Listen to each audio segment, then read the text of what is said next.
योगी जी दाल पक गई हो तो ये पतीला उतार के नीचे रख दो और दूसरा पतीला चढ़ा दो, उसमें चावल बना लेते हैं। वैसे एक बार चेक कर लो दाल में नमक ठीक ठाक है, कहीं ज्यादा हो गई हो तो खाने में प्रॉब्लम आए। मोदी जी वही तो कर रहा हूँ भाई, दाल में नमक ही चेक कर रहा हूँ। वैसे मुझे तो ठीक लग रहा है, लेकिन पता नहीं दूसरों को कैसा लगेगा, पता नहीं तेज लगेगा कि कम लगेगा, अब खाने के बाद ही पता लगेगा। जब तुमको दाल में नमक ठीक लग रहा है और दाल पक गई हो तो दाल उतार दो उसमें से। अरे सलमान भाई जरा दूसरा पतीला लेके आओ, उसमें चावल चढ़ाते हैं पकने के लिए।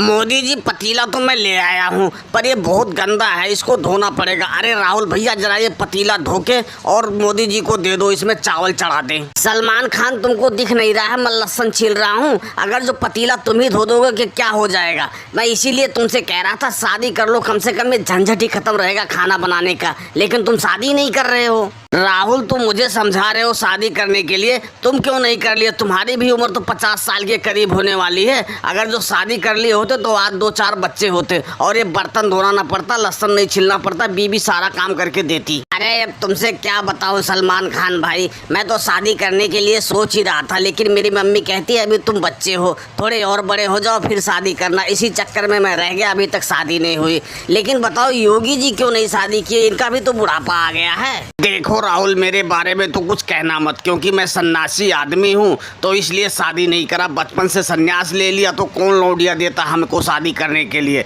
इसलिए नहीं करा। अब ये मोदी जी बैठे हुए हैं, बताओ इनकी तो शादी हुई थी, इन्होंने भी छोड़ दी, ये रड़ुआ घूम रहे हैं। योगी जी मेरी जिंदगी तो जब तक शादीशुदा थी बहुत अच्छी थी, ना खाना पकाना पड़ता था ना बर्तन धोना पड़ता था, लेकिन कुछ लोगों के कहने पे मैंने बीबी को छोड़ दिया और आज रणुओं की जिंदगी जी रहे हैं। बताओ हम रणुओं की कोई जिंदगी है? ना टाइम से खाना मिलता है, ना टाइम से कपड़ा मिलता है, साला सब कुछ धो बनाओ सब जाके खाना मिलता है, ये कोई जिंदगी है? मोदी जी मेरी भी एक गर्लफ्रेंड हुआ करती थी, हमने सोचा था उससे शादी कर लूंगा, लेकिन जैसे तुम कह रहे हो कि दूसरे के कहने में आ गया था, ऐसे मैं भी दूसरे के कहने में आके उसको छोड़ दिया और अभी तक रणुआ हूँ। मोदी जी किसी समय किसी बुजुर्ग ने कहा था कि किसी के कहने के चक्कर में आओगे तो अच्छी से अच्छी जिंदगियां बर्बाद हो जाती है।